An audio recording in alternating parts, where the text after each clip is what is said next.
Welcome back. I'm from the lunch break.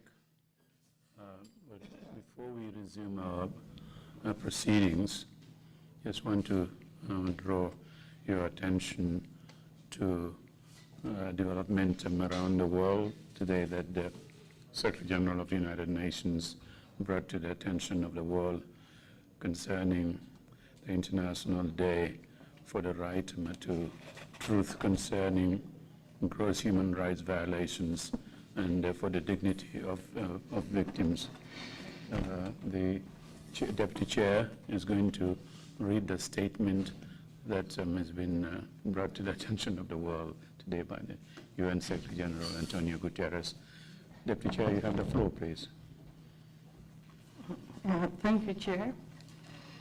On behalf of the Commission, I read the statement from the Secretary General of the United Nations on the International Day for the Right to the Truth concerning gross human rights violations and for the dignity of victims, dated this 24th day of March, 2021, from New York. The statement reads, "Today, we commemorate the life of Monsignor Oscar Romero, who was murdered for his vocal opposition to inequality, marginalization, and injustice in El Salvador. We honor all victims and survivors of gross human rights violations around the world. We reaffirm and celebrate their dignity by acknowledging their experiences, by renewing our commitment to justice and remedy for them, and by pledging to do everything in our power to prevent any recurrence of such crimes. Acknowledgement, justice, and prevention can only begin with uncovering and acknowledging the facts. Without truth, there can be no justice or reparation. A public accounting of the truth surrounding the perpetration of gross human rights abuses enables societies to address their underlying causes. Today, as we honor those who experience such abuses, let us reflect on what each of us can do to prevent serious human rights violations and conflict in our own societies. Let us reach out to others, listen to them, find common ground, and overcome divisions. The truth is an empowering and healing force. We embrace it for the past, the present, and the future." The message ends here. Thank you. Thank you very much, Council. And we honor and recognize the dignity of victims of our own human rights violations here, that occurred in our own country for 22 years. Council, if we're ready with this afternoon's witness, you may please proceed. Thank you very much. May the witness be sworn in, please.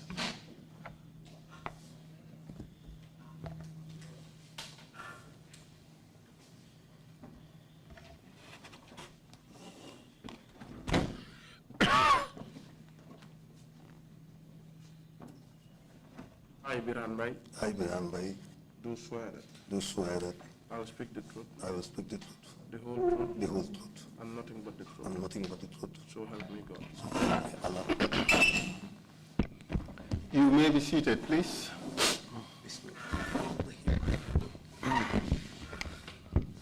Mr. Witness, welcome to the TRC. Thank you, Mr. Fall. Mr. Witness, we allow for interpretation in one of the local languages. In which language would you wish your testimony to be interpreted into? Assuming that you speak in English. Feel free to speak in whatever language you want to speak. Wolof, Mandinka, Jola, Sarahule. Feel free, Mafula, Serer. Feel free to speak in whatever language you want. Wolof. Wolof. Fantastic. So then we would have interpretation into the English language.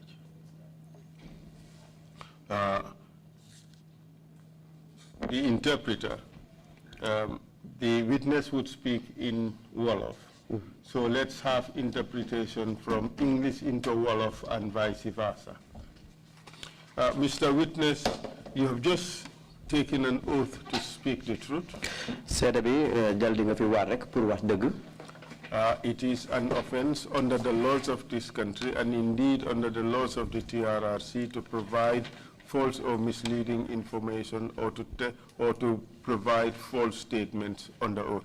Dana nek nak xët loi ci réewi Gambia ak itamen li jëm ci wàlli sarta yi ñuy doxalee ci pencum TRRC pour waat ba pare nag di wax loo xam ne nii dëppoowut ak dëgg. Do you understand that? Ndax dégg nga? Dégg naa ko bu baax. I heard it very well. I know you understand the English language, but I'll encourage you to respond after the interpretation. xam naa nag ne dégg nga angale bu baax waaye nag sàkku naa nga xaar ba dégg ñu làppatoo la ci làkk yi. And also avoid speaking at the same time with either me or the interpreter, because that would really create difficulties for the record. te ñuy oytu itamit di ngay wax ci jamono bi nga xamee ne nii moom council bi mu ngay wax wala ñun ñi nga xam ne ñooy làppatoo bu ko defee nag suñ làkk yi suñ wax ji du war lan. ñu ngi laa gërëm nag ci ni nga nangoo pour ñëw teew ci kanam pencum TRRC. You are called upon today to testify about the issue of the West African migrants. ñu ngi la oo fii nag tey pour nga ñëw waxtaanee lu aju ci wàlli doxandeem yooyu nga xam ne ñu ngi jóge ko woon ci diwaani Afrique sowu jant. Who came to the Gambia in July 2005. ñëwoon nag fii ci réewi Gambia ci atum 2005 ci weeri July. Are you ready to do that? ndax pare nga pour wax. Pare na. I'm ready. What are your full names? naka nga tudd. Are you ready to do Biran Mbye. Biran Mbye. Where were you born? fan nga juddoo. maa ngi juddoo Sarakunda. I was born in Sarakunda. Where is that? loolu fan la. Naka nga tudd.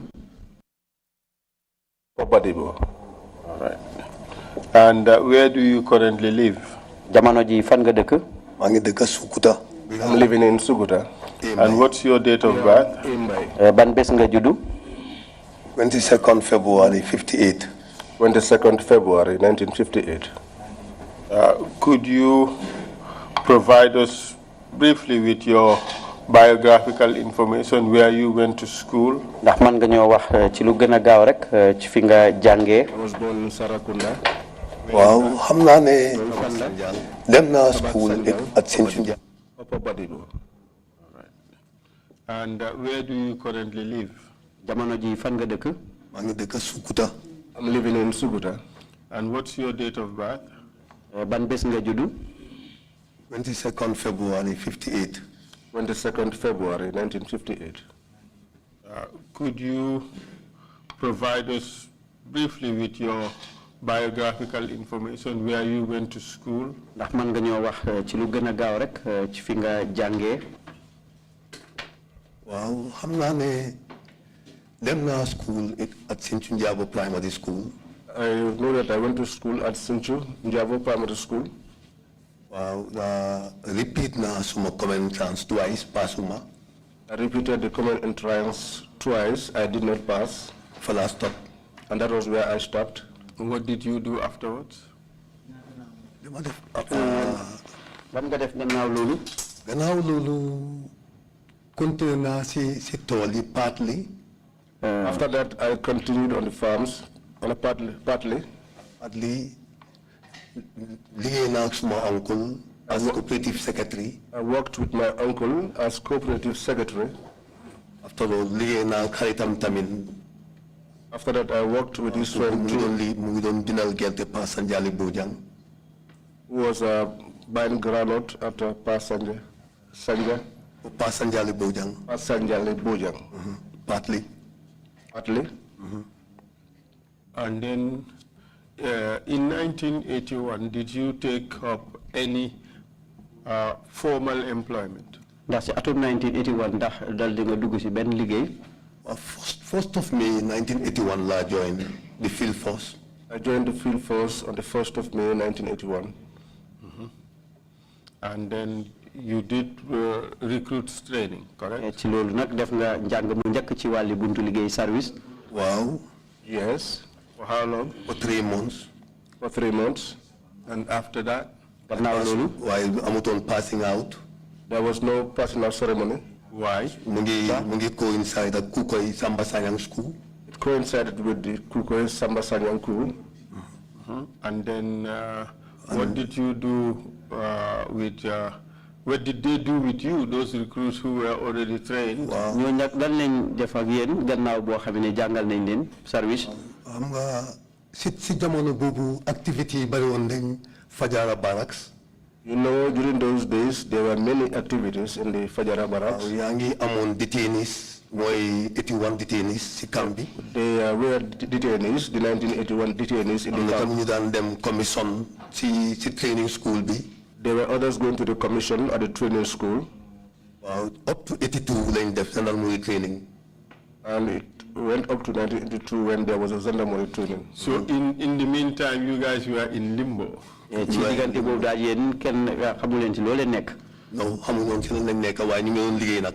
yes, we didn't know what we were doing, but we were working. Were you being paid at the time? Yes, we were paid. Okay. So in 1982, you were incorporated into the newly formed gendarmerie. In 1982 nak ci lañ leen dugal nak ci gendarmerie bu es bi nga xamné ni sosoon nañ ko fi ci réew mi. Wow. Yes. Ak some other old hands you join them the training bi. And the other old hands who were brought in and we did the training together. And for how long was this training? Training bi nak ci ban diir la tollu won? Training muna nekk juróom-ñaari weer or juróom-ñetti weer am na ko. It could be between 7 or 8 months. And what happened when you finished? Lan mo xew na gannaaw bu ngeen paré? Then we pass out ñu post to different units. When we passed out, we were deployed to various units. Man ngi demoon Bikoy. I went to Bikoy, which is Bravo Company. Bravo Company. Yes. All right. And what kind of responsibilities did you have there? Yan façon liggéey ngeen doon def foofu noonu? We don't them guard government installations. We guard government installations. And tell us briefly your progression. Wax ñu tuuti nak sa mbiri yokkute nak ci liggéey bi. Liggéey bi 1982 Bravo Company, then up to 83 October, Silaneka first class. I was in Bravo Company in 82, and in October 1983, I was promoted to the rank of first class. Then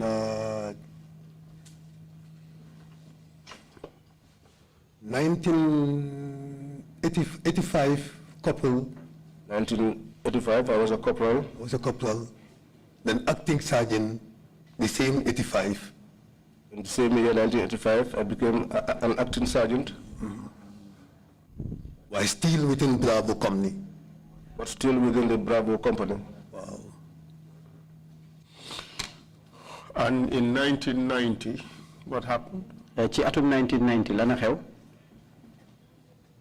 1990, Silang was deployed to RSM's office as RSM clerk. In 1990, I was deployed to the RSM's office as the RSM clerk. Did you move to the army, or do you had RSMs in the gendarmerie as well? Ndax da nga jall dem ci soldat gi ndax da nga am RSM ci gendarmerie gi fofu? No. Yangi am RSM gendarmerie bi at the time. I was an RSM at the gendarmerie at the time. But in 1990, you were moved to the PIU headquarters. Waaye ci atum 1990 ci lañ la yóbbu ci PIU headquarters. Or is that a mistake? I think that's a mistake. Because there was no PIU in 1990. Jumte la ndax amutoon PIU ci atum 1990. That must have been 2000.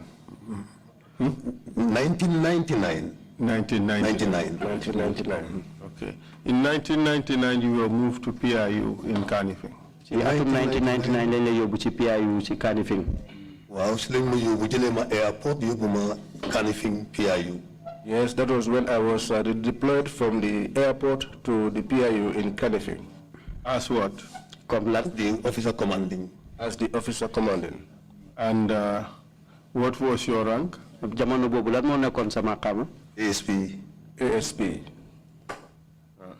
And according to your statement, in 2006, you were moved from PIU to Kanifing Division as commissioner. Ci sa kaddu yi nga xamne mom lañu sotande ko ci kayit yi ci atum 2006 génné nañ la PIU yobula commissioner Kanifing Division. And thereafter, you were moved to the prison service as Deputy Director General. Gannaaw loolu yóbbu nañ la ci service yi ñi garder mbiri kaso yi nga nekk fa ki topp ci borom kër gu mag gi. And your services were terminated gannaaw loolu nag ñu daldi la dàq. In 2006 after the presidential elections. Ci atum 2006 gannaaw wote presidential. And reinstated 2 years later. Gannaaw loolu ñaari at gannaaw loolu ñu daldi la delloo ci liggéey bi. That's true. Mr. Mbaye, did you do any courses ndax am na men njàng moo xam ne ni def nga ko during your time at the PIU? ci jamono bi nga xam ne ni yaa ngi ci PIU bi. Undergo training in Egypt, Police Academy. I took some training in Egypt, Police Academy. On passport. On passport. Undergo training at Mbao. I took training in Mbao. In Mbao. And then undergo some training in Medina on pièces détachées, spare parts. I also did training in Medina on spare parts. Resident Medina. Resident Medina. Wow. Airport security, I did some training with airport. I also did some airport security with the airport. But let me, I have asked these questions to other people, and I will ask you the same. In view of your education, do you think, honestly, that you are qualified for this position? Officer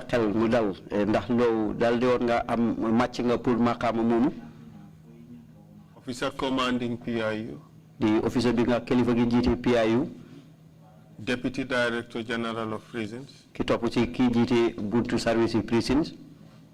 Commissioner of Police. Commissioner of Police.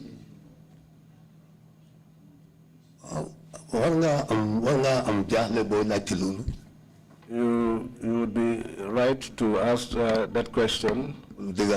It's true. Suma career yipsi service. My entire career in the service. To put it to you shortly is to say that primary 6 la I stopped my education at primary 6. Why can command on earth? But there is nobody who has commanded me on earth. Who has underrated me. What I have is a blessing from God. It is not. It was not acquired through political. When the time comes, it was not acquired through politics, or I did not seek hard for it. I got elevated when the time came. If what you are saying, you are based on that. But if you are basing it on that qualification, then I am not qualified to have attained those positions. Well, I admire your honesty.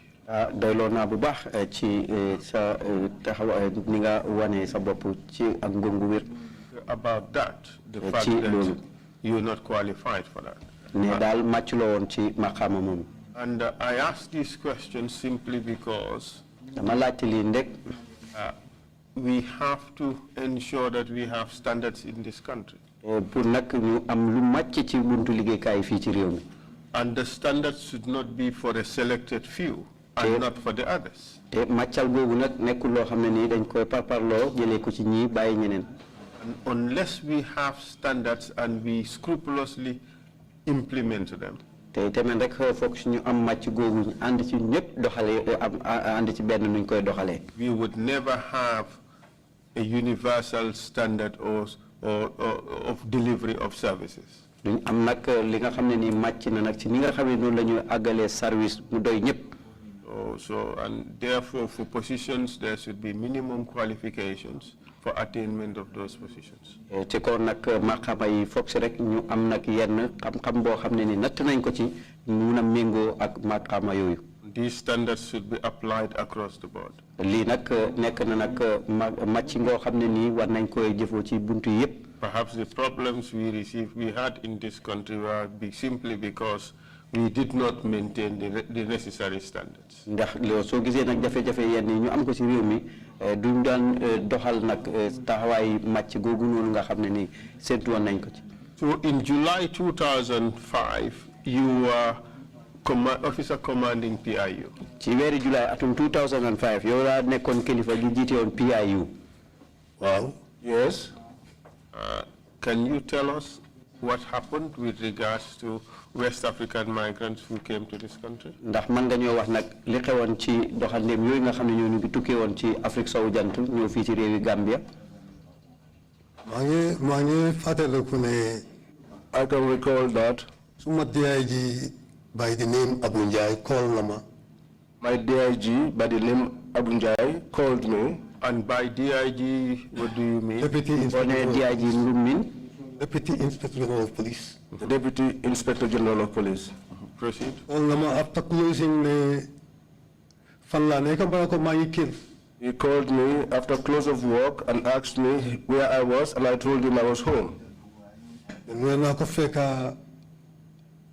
Marine unit. Then he told me to meet him at the Marine unit. Do you recall the date? No, I cannot recall the date. Activities, but I know that all the activities would be in the diary. Proceed, please. Then I them to PIU. And that was how I went to the PIU. You want my driver to dress up. We warned our driver and he got dressed up. My driver. My driver and he got dressed up. Then you moved to terminal. Then we moved to the terminal. With few personnel from base guard. With few personnel from the base guard. But what exactly were you told by DIG Abu Njai? Why fan la wax nak jasam ci di DIG Abu Njai? Lan la wax? Lan la wax? Limo wax moy na ko fekk Banjul Marine unit. What he told me was that I should meet him in Banjul at the Marine unit. Did he tell you the purpose? Lan mo wara tax ngeen war fa tassé? He did not tell me. Why one number urgent na them immediately. No waste time. He told me how urgent it was and that I should go there immediately. And then you went there with some elements from your my base guard. Jamono bobu nga dem fofu ak yenn ñoo xamne ay ndaw lañ ñu nekk ci base guard. Yes, when we arrived, I parked at the gate. Where exactly did you go? The terminal or the Marine unit? You have to wait for the interpretation before you respond. Yes. Marine unit. The Marine unit. And Silako called Neko, I am at the location. That was when I called him and told him that I was on location. And whenever he will be coming to me, then he said to me that he would be coming to me. He is there too. That he was there too. Then Then I waited for him. Why on arrival, Lumagis at the Marine unit. But on arrival, what I saw at the Marine unit is chaotic. Was chaotic. It was chaotic. First, tell us who you found there.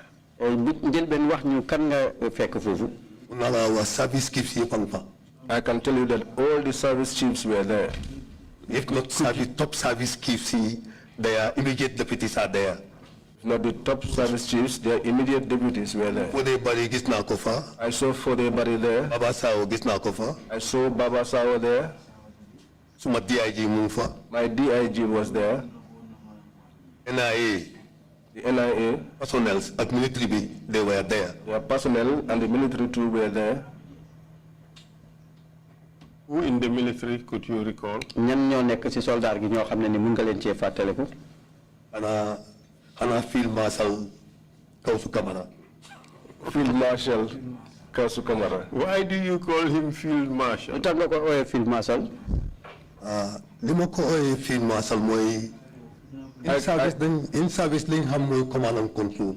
I call him Field Marshal because in the service what we know is command and control. Why, on that fateful day, Council nekkutoon under command. But on that fateful day, Council wasn't under command. Why did you say that? lu tax nga wax loolu. In the first place, dañ am dress code. In the first place, we have a dress code. And I was in uniform as a commissioner. I was in uniform as a commissioner. My DIG mu ngi nekk in Mufti. My DIG was in Mufti. A rat like Kausu Kamara was a nekk in that traditional dress. And a rat like Kausu Kamara shouldn't have dressed up in that traditional outfit. If he comes from under a command. How was he dressed? naka la solo woon. Kausu mu ngi sol mbubi tere bu ponkal ak caaya. He was putting on a shirt with a lot of jujus and big baggy trousers. A big one. And a big one for the matter, all over jujus. loolu yëpp mu ngi sol mu ngi am ay téere. mu ngi doon jaabante di dem through up and down. He was moving up and down. What else was he doing? ak lan la doon def. Well, Kausu, the whole show was Kausu. I can say that the whole show was Kausu. mën naa la wax ne jotaay bi yëpp daal Kausu fa gënoon a feeñ. Apart from these officers, who else was there? gannaaw ñi nga tudd noonu ñan fa nekkoon ci kilifa yooyu. No, gannaaw kilifa yooyu nga tudd. ñana fa nekkoon. gannaaw kilifa yooyu nga tudd ñana fa nekkoon. am naa daal upon arriving at Kairaba. I know that upon arriving at Kairaba. Let's talk about the terminal first. wax ci mbiri terminal bi léegi. The marine unit. ci marine bi. Terminal li ma fa gis daal li ma recall mooy li ma la wax nii Fodé Barry gis naa ko Baba Sow gis naa ko. What I saw my DIG was there too. What I saw at the marine was the names that I gave you, Fodé Barry. And Kausu and co were there too. Kausu ak ñeneen marine officers. ak ñeneen ñi nga xam ne ay soldats manduwaar lañ. What was the purpose of all these people gathering there? lan moo doon jubluwaay ñoom ñëpp ñu nekk foofu. If you ask me this question, it would surprise me. The purpose be. The purpose, well, what took me there was the same thing that took them. And what was it that took you there? ak yow kon lan moo la fa yóbbu. After I called my DIG, am time to meet me. After I called my DIG and he got time to meet me,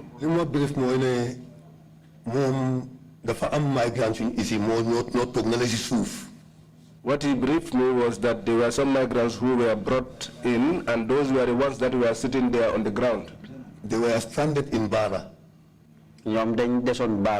Police and some security agencies locate them. Then they were arrested them to Bara police station. Bara police station. Why, Mom? So discussion of Mom. But my discussion with him, these guys are migrants. What the impression it gave me was that these guys were migrants. Well, he told you that they were stranded at Bara and they were arrested in Bara, but these guys are migrants. Did he explain how and why they were at the marine unit in Banjul? Mom wax la rek ne ñi ñu ngi desoon Bara ñu gis leen jàpp leen dal di leen indi waaye ndax wax na leen lu tax ñu yóbbu leen ci marine unit bi foofu. Banjul. ci Banjul. Banjul suñ discussion egut foofu. Well, our discussion in Banjul did not get to that extent. Why, binyo process guy at Kairaba. But while they were being processed at Kairaba, Mom resident behind the station. His residence is behind the station. Then you don't watan Mark Mom. I was having a chat with him. In fact, Mom, we don't try to build up an investigation team. In fact, he was trying to build up an investigation team into the matter. ci mbir mi mu ngi doon jéem sos benn kuréel goo xam ne ni dinañ mën a gestu. waaye moom mu ngi doon jéem def arrangement. While he was making those arrangements, ñu oo ko. he was called. By who? na ko oon. ki ko oo xaw ma exactly kana ko oo waaye man ko side mu ngi taxaw ak ñoom State Guard commander then Ousmane Badji. I did not know who called him, but I saw him standing aside with the State Guard commander at the time, Ousmane Badji. And some other plainclothes officers. ak yeneen ñoo xam ne ni ay ñuy yëngu ci wàllu service lañ waaye solo uniforme. Then I went back to my car. laa delluwaat man ci suma oto bi. Do you know what they discussed? ndax xam nga lan lañ waxtaanee. Because damay jox distance xaw ma lan lañuy waxtaan. No, because I gave them a distance. I don't know what they discussed, but. Why am not a second thought because niñ ñëwee keñ issue bi. But I had a second thought because the way the issue was now turned. mooy divide them into groups. Which is to divide them into groups.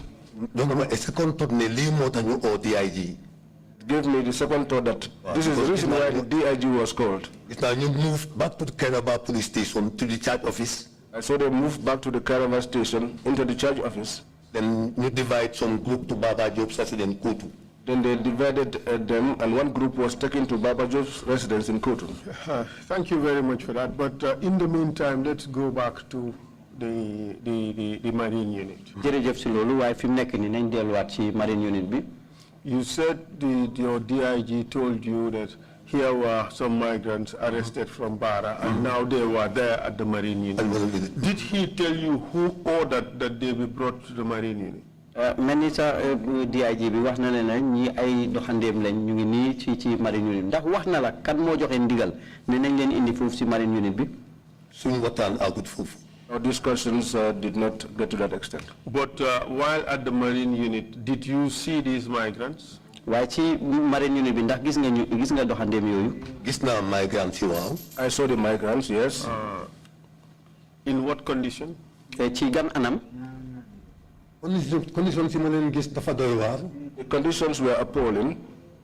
waaw mooy li ma doon wax ne Bombardier moo nekkoon the head of the whole show. That is what I am saying, that Bombardier was the head of the whole show. What display was he putting up? ci yan anam manière la doon doxale. Display comme kankurang buy dem up and down rek. He was behaving like a kankurang, pacing up and down. ñi waga seen boppam ni ñoo behave. Behaving like the cultural dancers who use knives and cutlasses to cut themselves. Did you see him come into physical contact with any one of the arrestees? ndax gis nga mu def benn jëflante ak ñooñu nga xam ne ni jàpp nañ leen. Of the migrants? doxandeem yooyu. dina yu home yeeg shouting bi yëpp dégg ni moo yuuxoo yëpp maa ngi koo dégg. All his shoutings I heard. What was he saying? Huh? For them to comply, sit down, and they get to sit down, straight their legs, and all whatnot. di leen forcer nañ toog teg seen tànkay si suuf. Having a long rope over his neck. mu ngi amee buum gu gudd nag laxas ko ci baatam bi. I don't know what type of rope la. xam nga nag ban xeeti buum la woon. Did you see him come into physical contact with any one of the detainees? ndax gis nga mu jëfandikoo kenn si ñi ñu jàppoon noonu. Du ñaaka because the Bombardier doon behave correct du ñaaka. Inevitably, because of the manner in which he was behaving that day. Because amutoon benn command bu fa nekk bu control Bombardier. Because there was no command there on the ground to control Bombardier. But weren't representatives of the army there, senior staffers? ndax amutoon ñu teewal soldat gi foofu kilifa yoo xam ne ñu ngi ci soldat gi. ñu ngi fa. They were there. Like who? ñu mel ni kan. Even senior officers of Marine Unit are senior to Bombardier. Even the senior officers of the Marine Unit were senior to Bombardier. Such as who? ku mel ni ki kan. ma bàyyi xel daal correct mënuma recall suma mind si ñoom waaye I know that they were there and even the State Guard personnel were there too. I cannot recall exactly, but I know that they were there, as well as the State Guard personnel. We received information that Hassan Sarr was there. Ousmane Badji at. I saw Ousmane Badji at Karaba. State Guard commander then. He was the then State Guard commander. Why at Marine Unit Gisumoko, whether he was in the office, I don't know. But I did not see him at the Marine Unit. I do not know whether he was in the office or not. We received information that Captain Asansar was there at the time. Captain Asansar mu fa won. Asan hamnako, why is one again Gisumoko? I know Hassan, but even if you were there, I did not see him. But did you see Bombardier hit anybody? Ndax gis nga Bombardier mu dóor kenn? Gisumoko, why sunne amna. I have not seen it, but if it is said that it happened, then it happened. Why are you so bold as to say that? Gisuma ken ku stop Bombardier of Limdon behavior. I did not see anybody stop Bombardier behaving the way he was. In any military operations, the fora am command and control. And in any military operation, there should be command and control. What exactly was he doing that was so untoward, which made you feel the way you're feeling now? Lan nga gis ban manière nga gis mu doon def ba mu nekk loo xam ne doy na waar comme yow nga yëg ni tey. Mr. Fall, gathering bi What I can say is that this gathering of ours here, nekkuloo di daw dem up and down, yaa ngi toog civilized di wax man. you are not running up and down. You are seated civilizedly and talking to me. Moreover, that's the same thing that should have happened on the other.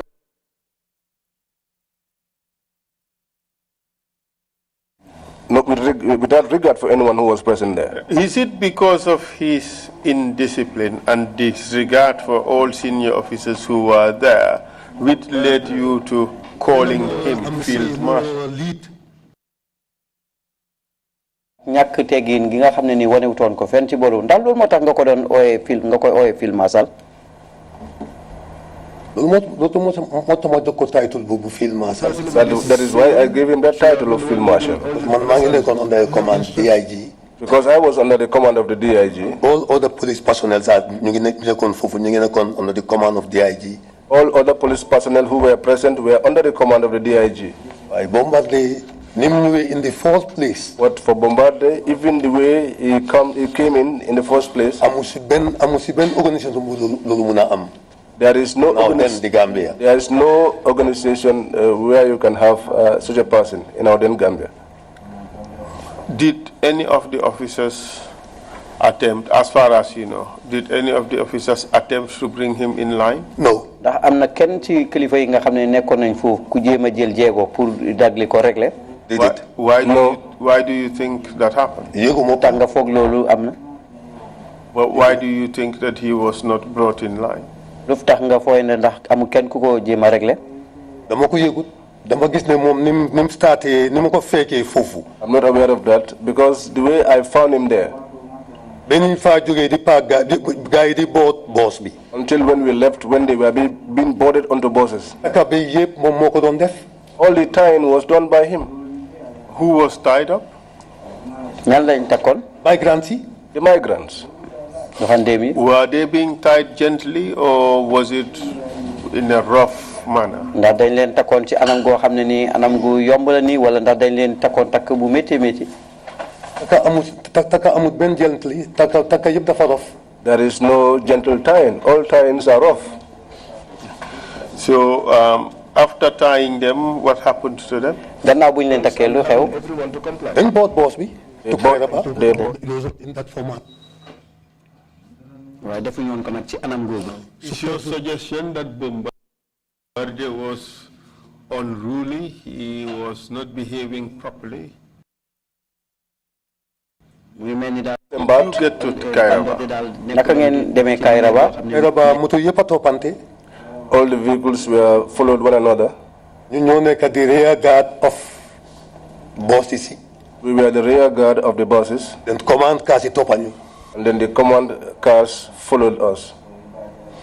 Okay, and where did you go? Kairaba station. fan ngeen dem.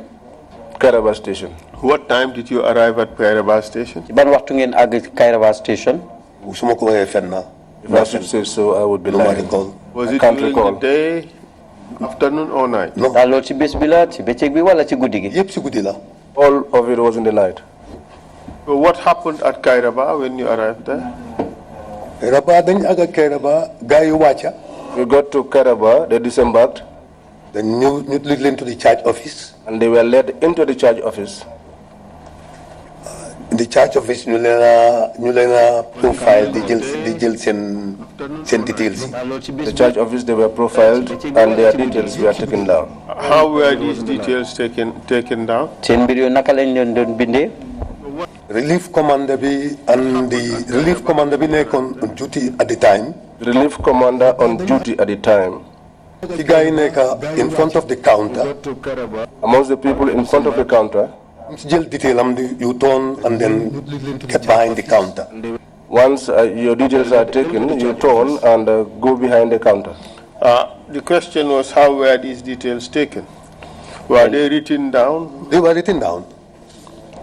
Do you know whether it was on a sheet of paper or was it in a book? Ndax xam nga ndax dañ ko bindoon ci benn feuille paper kay rek wala ndax ci benn téere lañ ko bindoon. Ma xam daal mooy plain paper uti nañ ko from the CID. What I know is that they sought out for a plain paper from the CID. Loolu la relief commander bi njëkka appeal na nañ ko may. That was what the relief commander first appealed for. And mu staple ko. And then he stapled it. Then the detailed recording started. And then that was when he started recording the details. Do you know who was the relief commander? Ndax xam nga kan moo nekkoon relief commander bi ku jiite woon ay boobu keroog. Boobu mënuma ko fàttaliku. I cannot recall. Why war naa nekk in the records. But it should be in the records. So records were kept? Léegi nag ñu dal di denc nag bind liñ bind noonu. Records were, I remember a copy was given to the DIG. Am na copy boo xam ne nii joxoon nañ ko DIG bi. A copy of what? A copy of the migrants, their details. Mooy turi ak fi ñu dëkk ak ni ñu seen mbir daal moom lañ bindoon ci foo yooyu. Wow. I believe all other services were given a copy. Yaakaar naa sax ne bunti service yëpp joxoon nañ leen copy. Interesting. Because we Did you have a copy? Ndax yow amoon nga copy?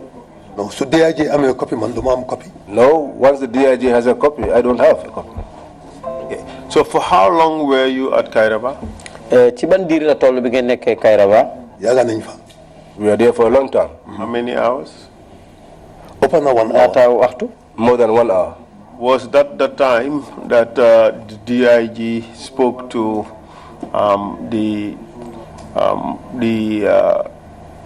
the head of the state guards? Ndax mooy jamono bi nga xam ne DIG waxoon nag ki jiite woon state guard. Munuma fàttaliku exactly ban time la waaye xam naa ne ma DIG ñu ngi nekkoon at a corner ñun ñaar ñu ngi tu. I cannot recall exactly what time it was, but I remember the DIG and myself were at a particular corner smoking. And then ma jox honest opinion about the issue. And he was giving me his honest opinion about the issue. Then sila somebody come to our side to call the DIG na uyu.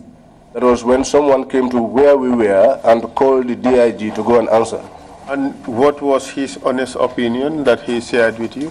Lan moo doon nag li xalaatam bu jógee ci xolam boo xam ne nii daldi na la ko wax. Li ma doon explain daal maak moom honestly moom lim gëm mooy ne guys they are migrants. What he was telling me, the discussion we had with him, was that his honest belief was that these were migrants. Were these people being called any other name or any other label apart from migrants? Ndax ñi am na benn tur boo xam ne nii wala am na leneen loo xam ne nii noonu lañ leen daan ooyee gannaaw migrants ay doxandeem yi.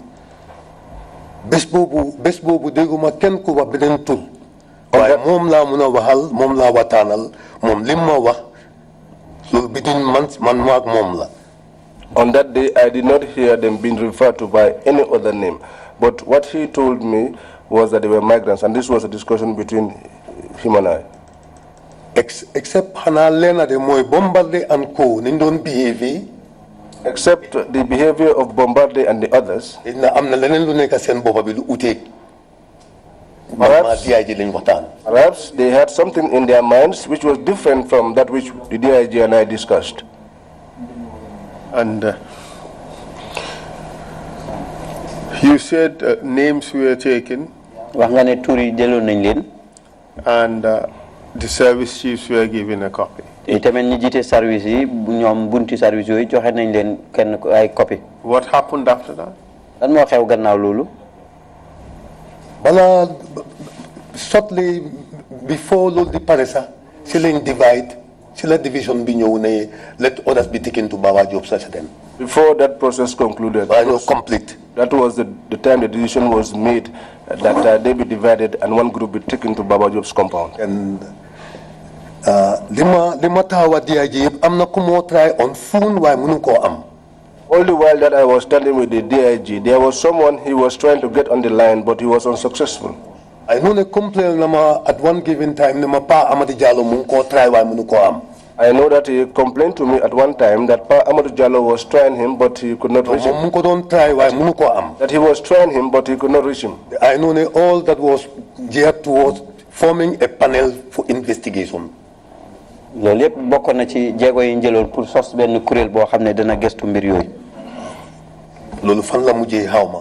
We are that effort ended, I do not know. At the end of the day, at the end of that evening, that night, what happened? He complained to me at one time that Pa Amadou Jallo was trying him, but he could not reach him. That he was trying him, but he could not reach him. I know all that was geared towards forming a panel for investigation.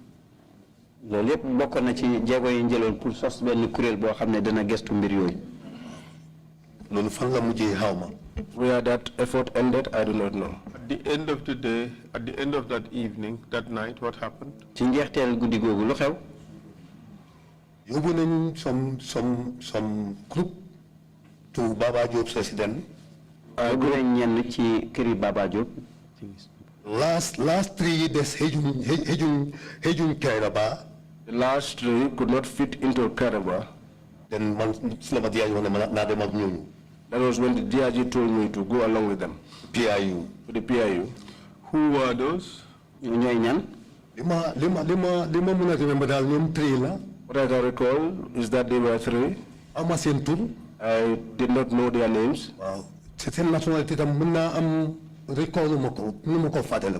I cannot also recall their nationality. But I went along with them to the PIU. Disembark, then to the guard room. Disembark, went to the guard room. Then could book in the diary. Told them to book it in the diary. My arrival with those 3 guys. My arrival and the 3 individuals. My office 2IC. Office. I opened the office of my 2IC. Then I clear documents and if I issue to my office. I cleared his documents there and brought them to my office. The guy and told them to put those individuals there. These 3 guys. Were 3 individuals. Were they booked? They were booked. So if anyone goes to PIU and requests for the record should be available.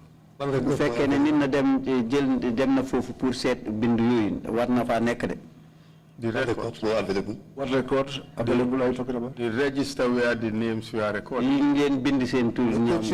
They were tampered. All those records were tampered with. Okay, we would come to that later. Then you come to that. Okay. So you kept them in your office. For how long? They were there for a long time. For how long? But I cannot tell you for how long. On one fateful day.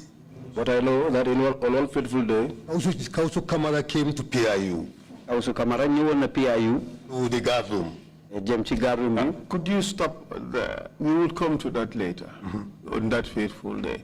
In the meantime, tell us what happened the next 2 days after you've taken this group to your office. Wax ñu gannaaw ñaari fan gannaaw loolu bi nga yóbboo ñi seen office wax ñu lan a xew.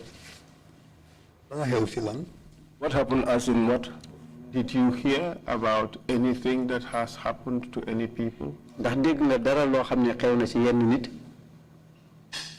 Well, after the 2 days, after 1 day, so I'm a call from Bulfoot, Ghana Town Post. Yes, I don't know whether it was after 2 days or 1 day, but I can recall that I got a call from the Bulfoot station.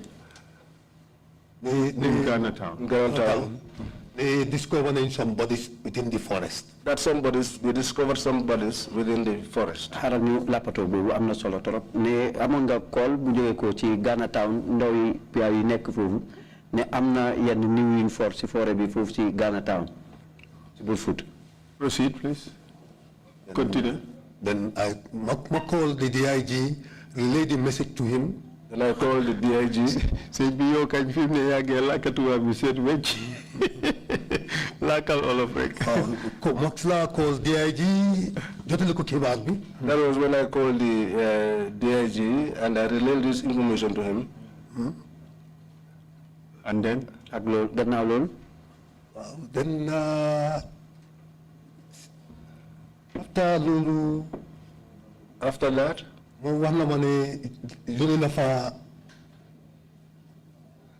CMC. He told me that he has dispatched the CMC to the scene. Who was here at the time? CMC bi waxtu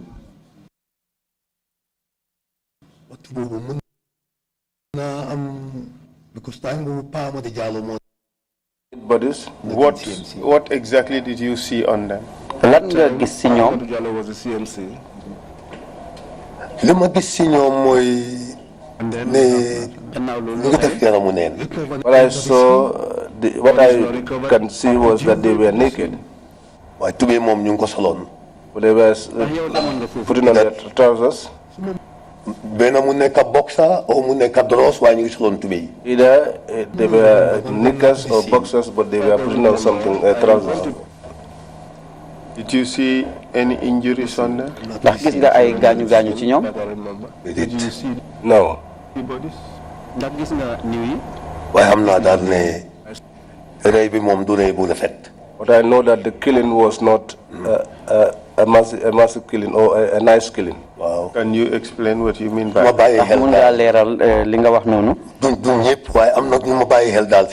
Was not normal. It was not all of them, but there were some that I observed that and their necks were not normal. What do you mean by that? Moy neck bi warna lemu waye amna lemu is not normal dafa dama. The neck should bend, but there is a kind of bend in which you see and you will know that the neck is broken. I wasn't a doctor, but that was what I could think of when I saw them. Did you see any blood? Yes,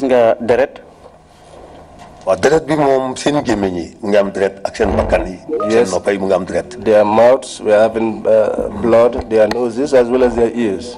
And did you observe anything on their heads? They did. No. Did you see broken skulls? They did. No. All right. And for how long did you observe the corpses? During the time when they have been brought out and been boarded on the pickups, the pickups were on the road and I was standing by. In fact, those who carried the bodies were in fact under your command.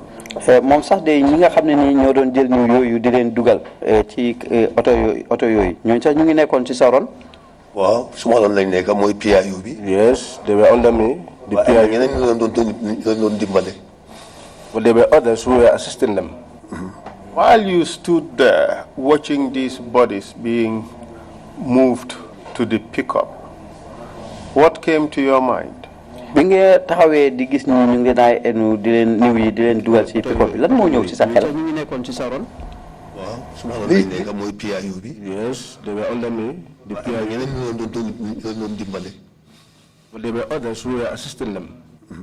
While you stood there watching these bodies being moved to the pickup, what came to your mind?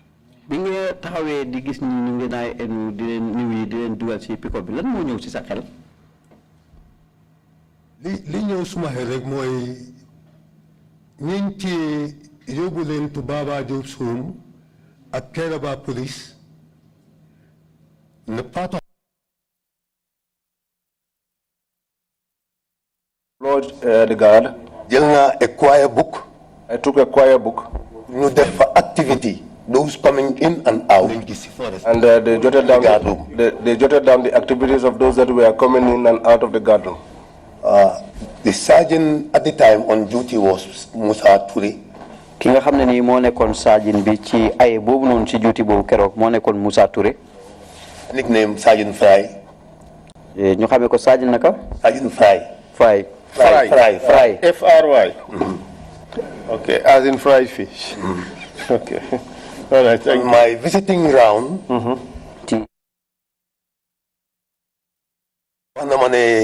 the black.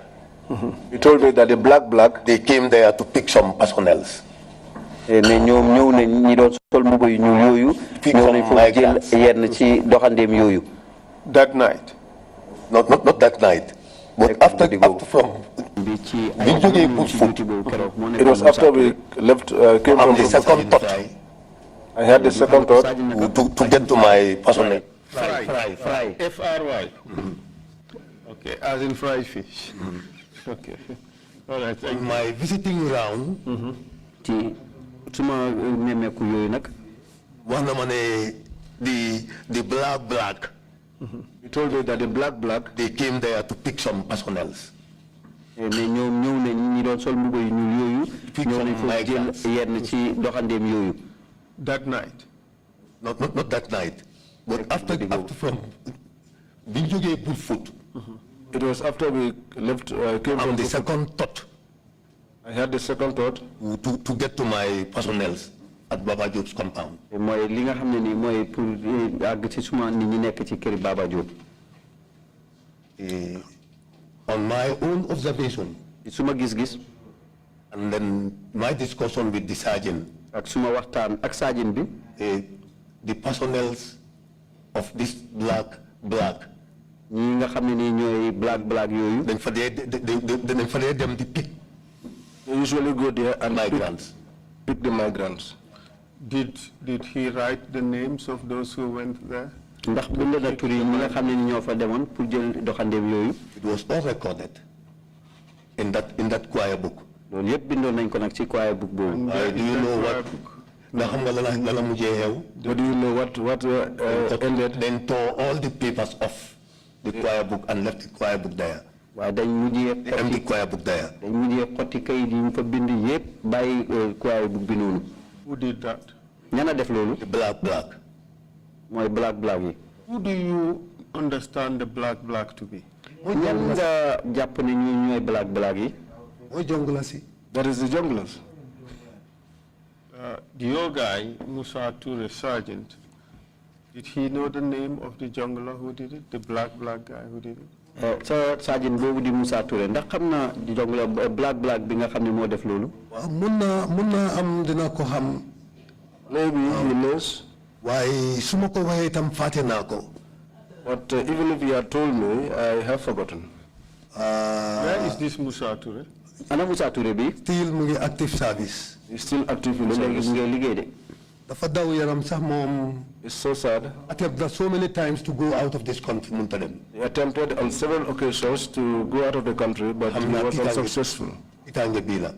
I believe it's the panic from this incident.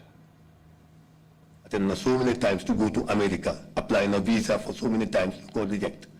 Te am naa tiitaange bii la. He tried several times to go to America, applied for visas, but it was rejected. And I know it's because of the horrors he experienced out of this incident.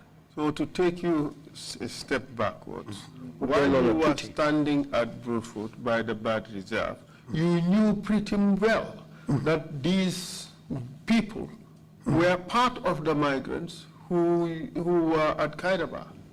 jamono bi nga xamee ni yéen a ngi ci bird reserve bi foofu fi nga ci di seet niw yi bi leen a dugal ak yooyu ci jamono jooju leeroon na la peng ne nii bokk nañ ci doxandeem yi nga xam ne nii ñoom lañ jàpp. bu nekkoon CREC marine unit te parola wa fenal dina xam ne these people were part of them.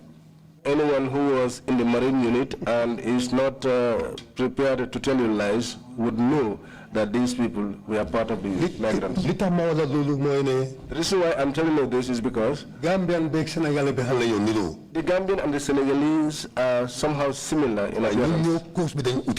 Those of us with the other people from the coast are different in terms of size and our build-up. That is very true. We are slim and lean. They are heftier and shorter. I saw them when they were lightened from the bus. I was standing at the charge office. I did not know their names. A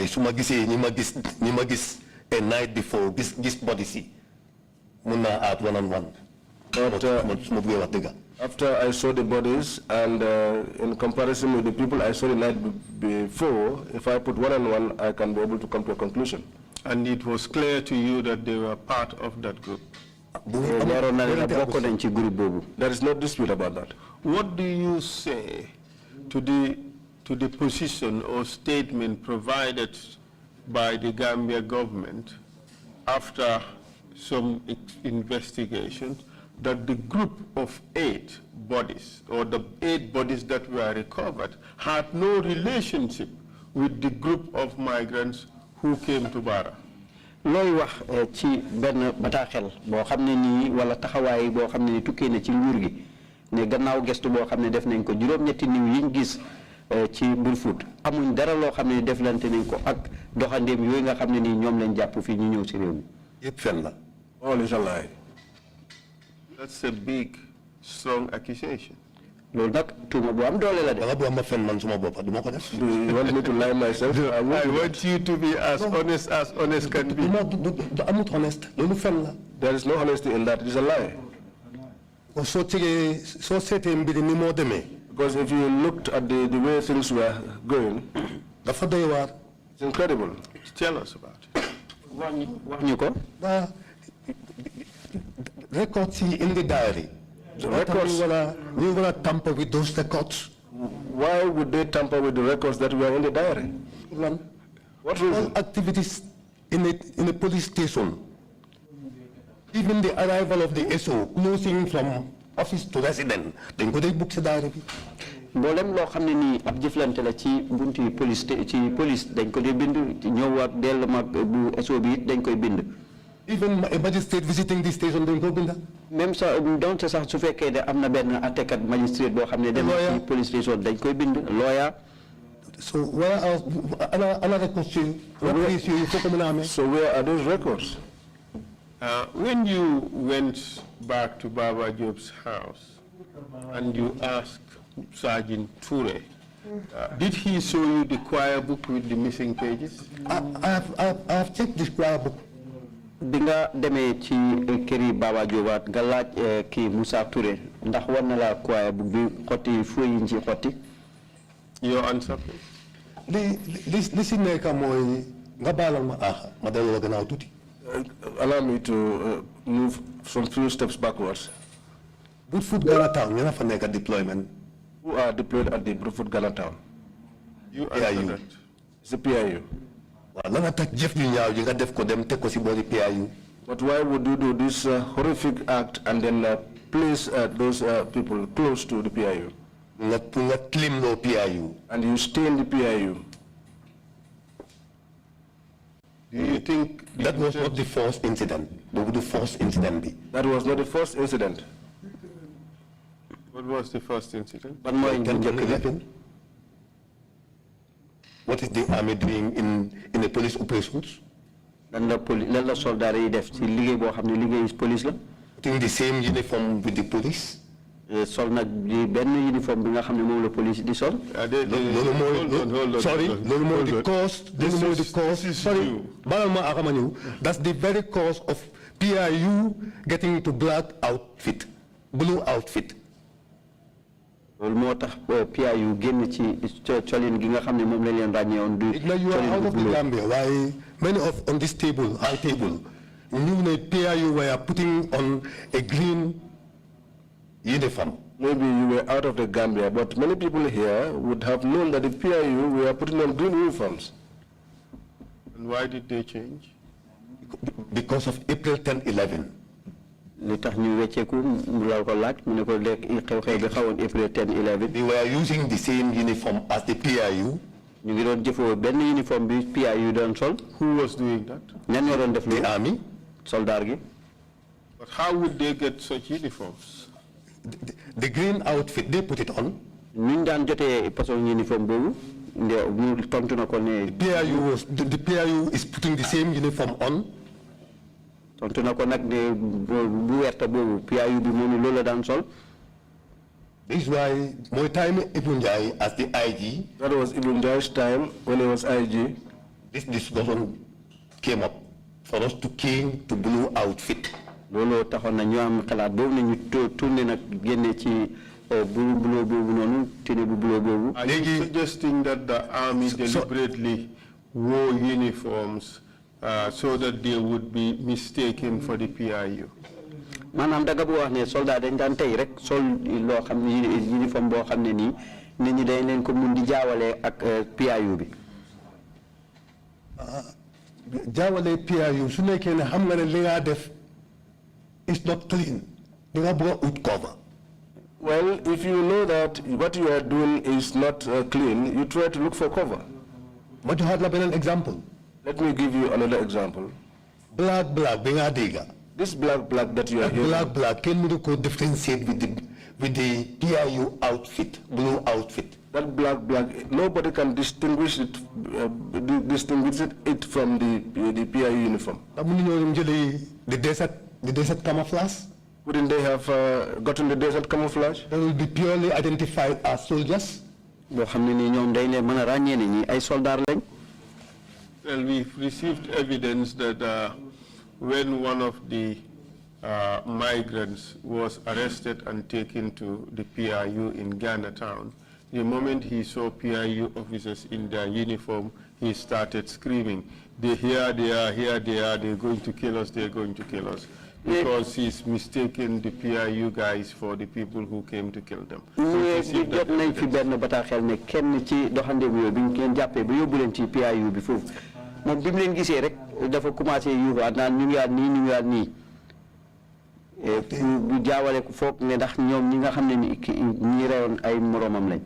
PIU uniform, the blue outfit. The PIU uniform is a blue outfit.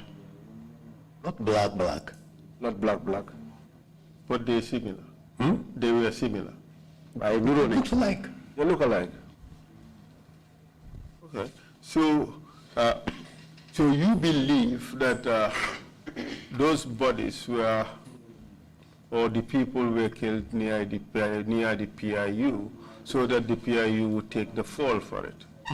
Danga gom nek ne ñooñu dañ leen rey indi leen ci boori PIU bi bu ko defee rek PIU gàddu nag lépp loo xam ne mooy tuuma yi. Did you know that some Ghanaians were arrested and blamed for those killings? Ndax yëg nga ne am na Ghanaian yoo xam ne ni sax jàppoon nañ leen ba pare teg leen tuuma lu dem ci mbiri rey boobu. Loolu yëpp caaxaan la. All that is a joke. It's a provocation. What do you know happened? Lan nga xam ne xew na ci.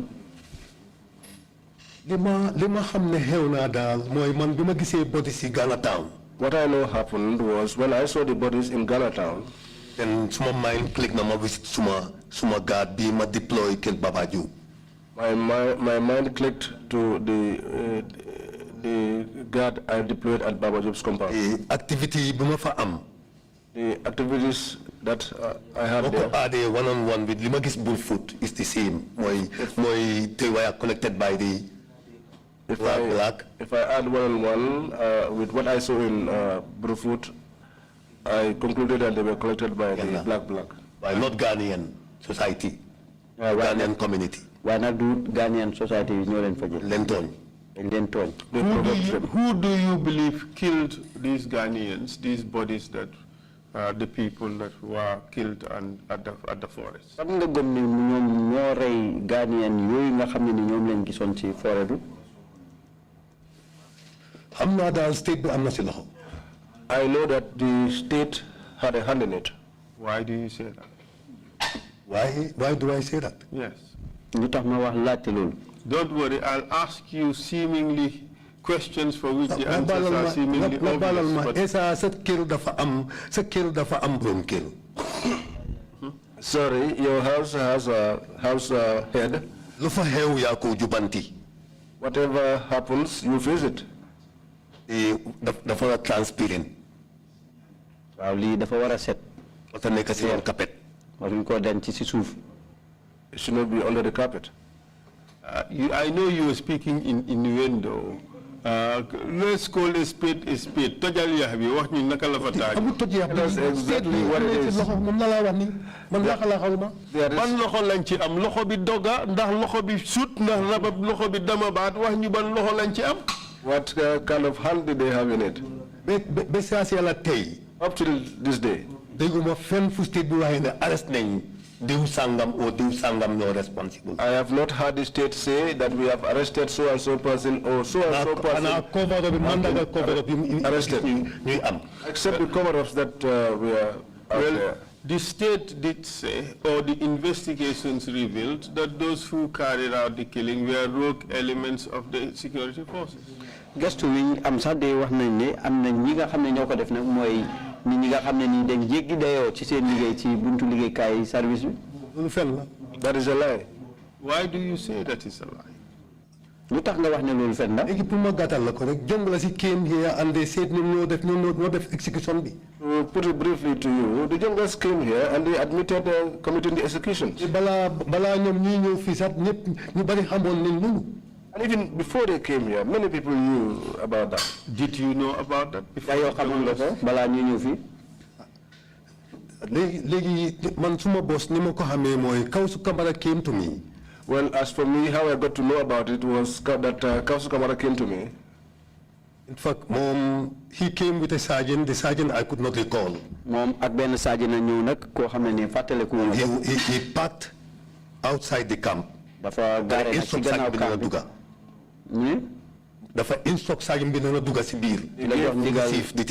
He gave instructions to the sergeant to come inside.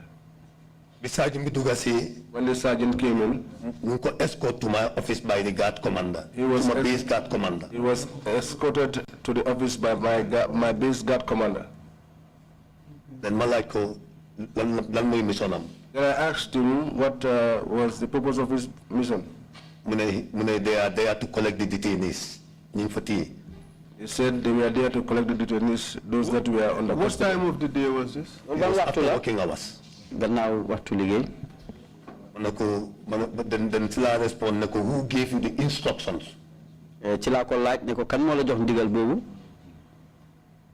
Mu ne Kausu Kamara ma ne ko call Kausu Kamara for me. He said Kausu Kamara. Then I told him to call Kausu Kamara for me. Then he went out, called Kausu Kamara, Kausu came. Ci la dem ci biti oo Kausu Kamara ñëw. This Kausu Kamara, what did he look like? Bombande. Kausu Kamara bi moom nu mel. What did he look like? Not tall, fair in color. Njoolu noona te dafa xees. Very lousy. Ku bari wax.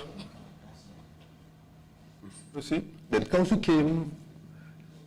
Mane Kausu, what are your mission? We are here to collect the detainees. Mu ne ci la Kausu ñëw ma ne ko Kausu yow lan mooy seen yoon fii mu ne ma dama ñëw pour jël si ñi téye fii.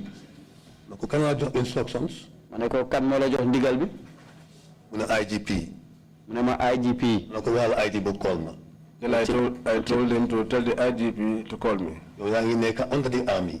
You are soldier. You cannot just come to my place and hand over detainees without instructions from the IGP. Tell him to call me. Manuloo ñëw suma place fii rek nga ne ma jox la ñoo xam ne dama leen fi denc ne ma yóbbu leen te aw ma benn ndigal. Callal IGP. Mu bëgg explain ma ne ko no get out of my office. He wanted to explain, but I told him to get out of my office. La bëggoon a leeral nag man da ko génnal suma office. Then few minutes later I had a call from the IGP, Ousmane Sonko. Ay waxtu ay minute yu néew rek ma jot benn call bu jógee ko ci Ousmane Sonko di IGP bi.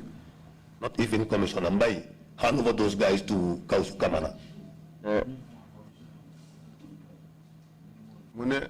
What is the Amufasa? Nama Commissioner Mbye, hand over those guys to Kausu Kamana.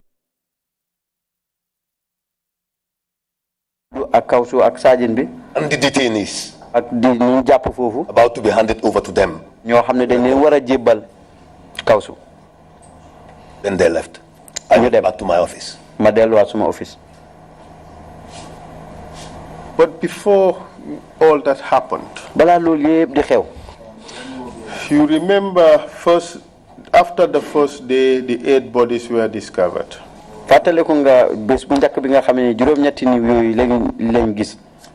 Do you know where the other bodies were discovered?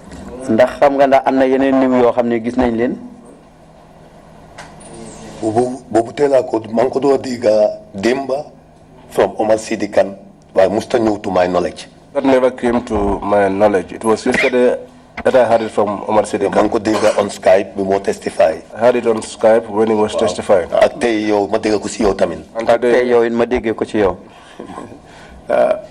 We have received information from 3 witnesses that some said 1, another person said 2 other bodies were discovered at the forest, and instructions were given, orders were given that they be buried at the forest. Amna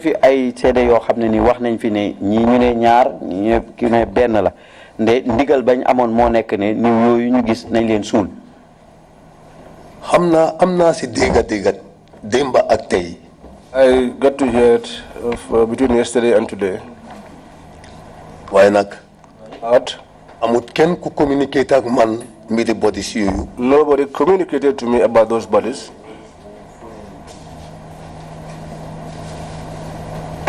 Go ahead. Amut ken ku communicate ak man about those 2 bodies or 1 body.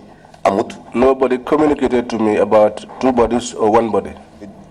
Ken instructions put you sul ben body bun discover fufu. And I did not give any instructions to anyone to bury the body that they discovered.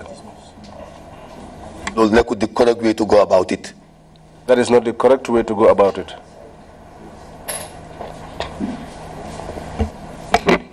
Even where to decompose is invite the public health officers. Even if it decomposed, get the recoveries to. You have to inform the public health officials for further investigations. The right procedure.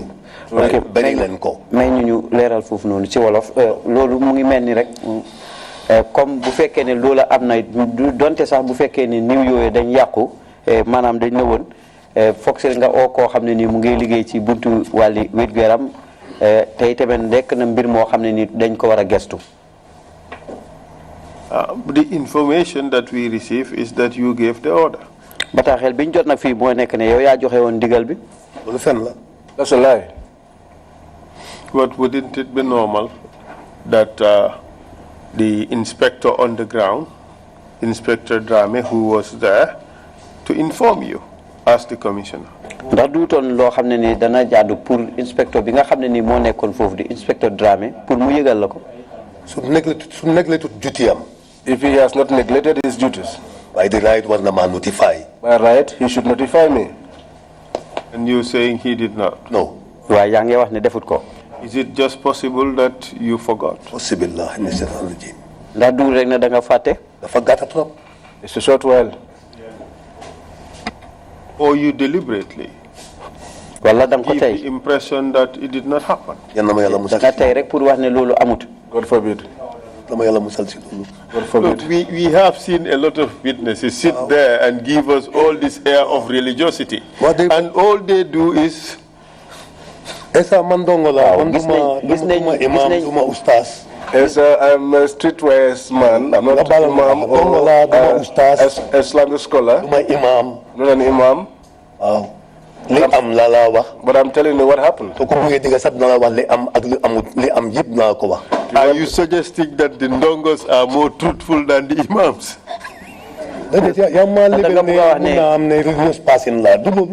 Ndongo yi ñom ñoo de gëna wax deug ni imam yi? No. Astaghfirullah. No. So you deny that you gave the orders to bury these bodies in the reserve? kon yaa ngi weddi nag ne joxe woon ndigal yi pour ñu suul nag niw yooyu foofu. That's a lie. And you acknowledge that that act of burial of the bodies ndax yaa ngi nangu li nga xam ne nii moo nekk kàddu yi yu dem ci muy niw yooyu. at the Bad Reserve was unlawful. ci Bad Reserve bi loolu du doon yoon. And whosoever is responsible has broken the law.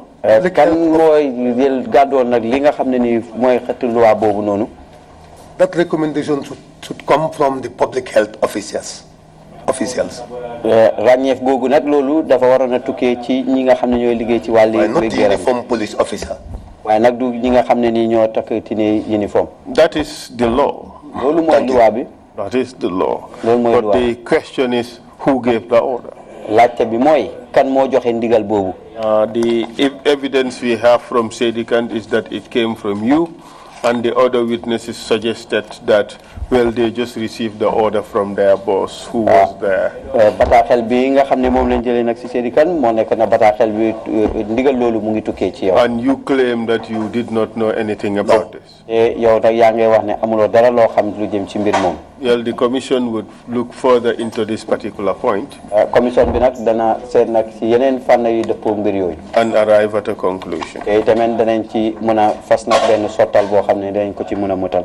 So where is this book where you recorded the fact that Bombardier, Field Marshal Kausu Kamara, came and received these 3 West African migrants who were detained in your office?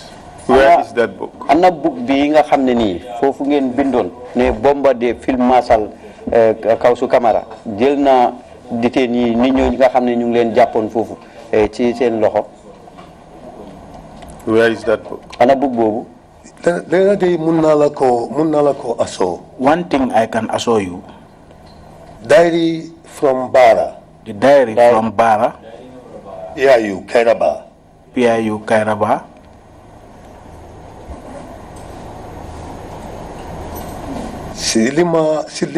Lima yek. What I am aware of.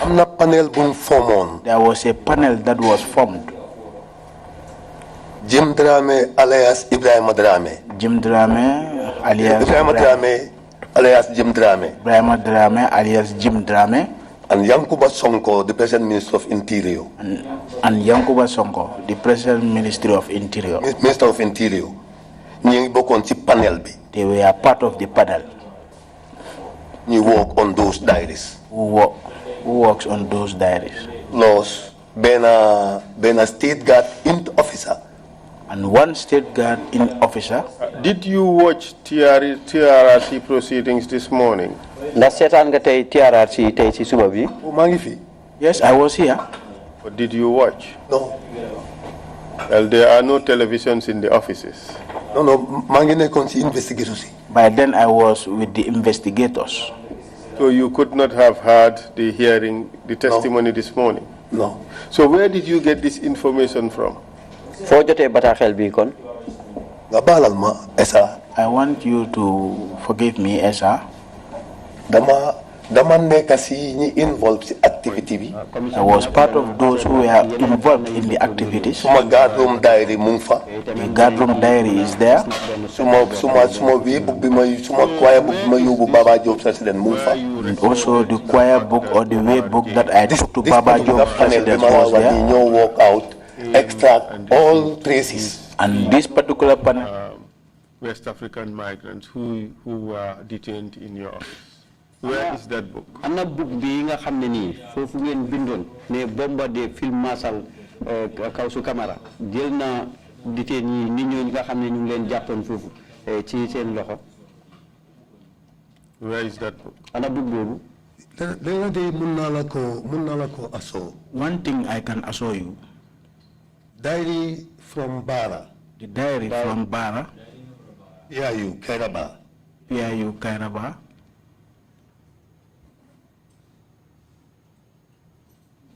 Lima yek. What I am aware of, am na panel buñ formoon. there was a panel that was formed. Jim Dramé alias Ibrahima Dramé. Jim Dramé alias Ibrahima Dramé alias Jim Dramé. Ibrahima Dramé alias Jim Dramé. And Yankuba Sonko, the present Minister of Interior. And Yankuba Sonko, the present Ministry of Interior. Minister of Interior. ñi bokkoon ci panel bi. They were part of the panel. You work on those diaries. Who works on those diaries? Plus, bena state guard in officer. And one state guard in officer. Did you watch TRRC proceedings this morning? TRRC Yes, I was here. But did you watch? No. And there are no televisions in the offices? No, mangi nekkoon ci investigators. By then I was with the investigators. So you could not have heard the hearing, the testimony this morning? No. So where did you get this information from? Foo jotee bataaxel bi kon? Nga baalal ma Essa. I want you to forgive me, Essa. Dama nekk ci ñi involved ci activity bi. I was part of those who were involved in the activities. Suma guard room diary mu ngi fa. The guard room diary is there. Suma way book bi ma suma choir book bi ma yóbbu Baba Jobe president mu ngi fa. And also the choir book or the way book that I took to Baba Jobe's president was there. You walk out, extract all traces. And this particular panel that I have mentioned, they were the people who work on all these cases. If they don't tell you this, they won't tell you the truth. Amuloo fen fo amee trace. There is nowhere you could find a trace. So the books that you kept, who gave it to them? Book yi nga dencoon kan moo leen ko jox? Suñ ñëwee seated in my office laaj ma suma diary. If they come to my office, sit there and ask me the diaries. July 2005. From July 2005. Submit ko. And I give it to them. The panel was there and their personnel headquarters knew. And the panel was there and there are people who came from the headquarters came. Then which means I have an idea of it. Diary bima surrender. At the time of surrendering it, the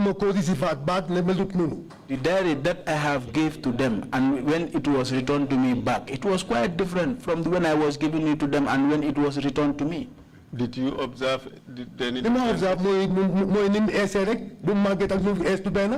What I observe is it is old because you could differentiate between old and new. Okay, activity particular diary activities the particular diary of mine, the activities that were in it were not there anymore. So obviously then go extract. Then which means it has been extracted. Can you tell us who exactly you gave the diaries to? Ndax man nga ñoo wax kan nga jox diary boobu? Yankuba Sonko was there. Were you summoned to go and give the diary? No, not summoned. They were in my office. They ñëwoon suma office. And who came to your office? ñan ñoo ñëwoon sa office? The panel team, both of them come. From there we were summoned again to Kairaba office. Including Falli Jabang. Do what? Huh? What were you called to do there? At Kairaba? Yeah. Threatening us. My personnel threatening them. What were they saying to them? They don't want to hear the lies that were being said outside, so they should keep quiet. There was one of my personnel who was my PIC, 2IC, Alassane Diallo. Late now. What happened to him? From Senegal. He is late now. There was a particular woman who used to visit him from Senegal. And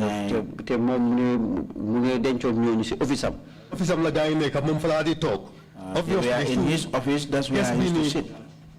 Mama Njai.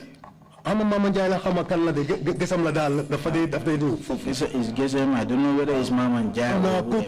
Amna gaay interaction. I think that person has an interaction. Koku mo ci gëno sonna, Alassane mo ci gëno sonna. Was the one who really suffered, Alassane. Mama Njai is the lady who leaked the information about the existence, the presence of the Ghanaians at the PIU. She leaked it to the Ghana embassy. Mama Njai. Remember yesterday I read out a paragraph from the report. Mama Njai mo yotal nak bataxal bobu ci Ghana embassy bi nek ci Sénégal lu jëm ci téway doxandem yoyu ci PIU bi. I want you to forgive me, but they are human beings. I know you have never visited the PIU. Guard room. PIU, they have what is called guard room. The first block. That is the first block. The next office more clerk's office. The next office more twice's office. Benen office ni lañ tégo palante oncle bi da may ñu tuti di la office topalante bo fa duggé first office moy guard room bi benen bi mo nek benen block office bi oncle Clerk office be pare twice clerk bi gannaaw lolu nga am twice office bi sama wañ mo fa nekka there was a kitchen. You cannot keep somebody there. Comfort la len dugal moy twice his office. The place that is very comfortable. At least that could be a place for them where they can lie down, sit down, and it has a very next to the guard room. Escort them. Also, it is next to the guard room, so that if they want to ease themselves, it's a matter of just calling. But these threats that you and your people received at Kairaba, who issued those threats? Coupé yi nga xamni ñu ban ko doon jot di len di tikku ci Kairaba ñan kam na doon def coupé tikku yoy non You see, if you are talking to an elderly person, like you are advising the person, but it seems like you are threatening that person. If you joke with the issue, you are joking with your life. It means that you are threatening me. That means you are threatening me. But who issued those statements? Or those that address. Fali has given that address. May God forgive him. At the rank of 001 or 2 under command. By then he was in the rank of 002. Where do you think he got all that power from?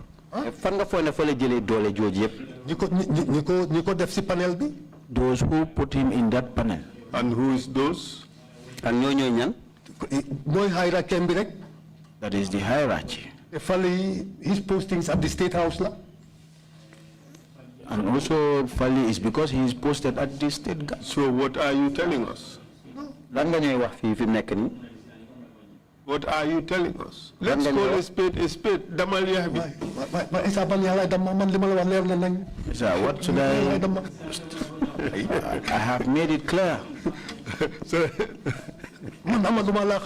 I have nothing to hide.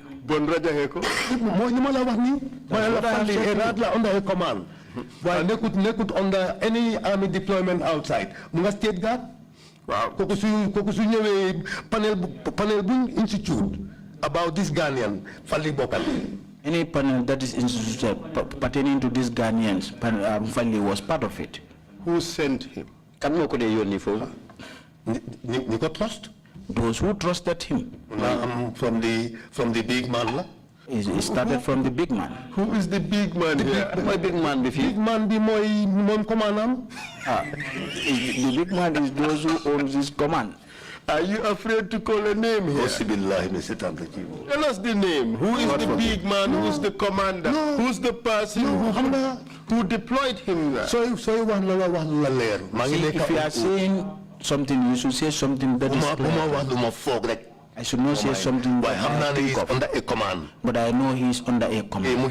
At the State House. And also he is at the State House. And who is the big man? Who was the big man at the State House? Big man is State House. Yes, he has a commander at the State Guard commander. Are you afraid to say that he was sent there by Yaya Jammeh to represent Yaya? Nga ragala wax ne mom Yaya Jammeh moko yoni won fofu ci panel yoy pour muy ko fay togal. Maybe. Are you afraid to say it? Ndax dang ko ragala wax? Maybe, but I'm not aware that he's sent by Yaya Jammeh. I would have said that if I knew, I would have said that he is sent by Yaya Jammeh. But you have to. Under a commander who responsible military intelligence. But I am fully aware that he is under a command who is responsible for the military intelligence. We have received evidence on that, and the suggestion was that he was sent there by State House, by the President, to be his ears and eyes. Am nañ bataaxel bu mel noonu loo xam ne ni wane na tax ne day moom ñu ko yónni woon foofu di président bi ci boppam pour mu nekk fa bëtam nekk fa noppam. From all you know, is that conclusion reasonable? Ak lépp li nga xam daal ndax loolu méngoo naag moom. Is that conclusion reasonable? Am nga lu leer yang man. Ndax loolu dal na.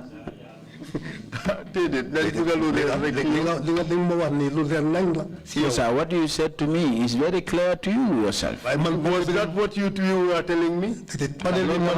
Office,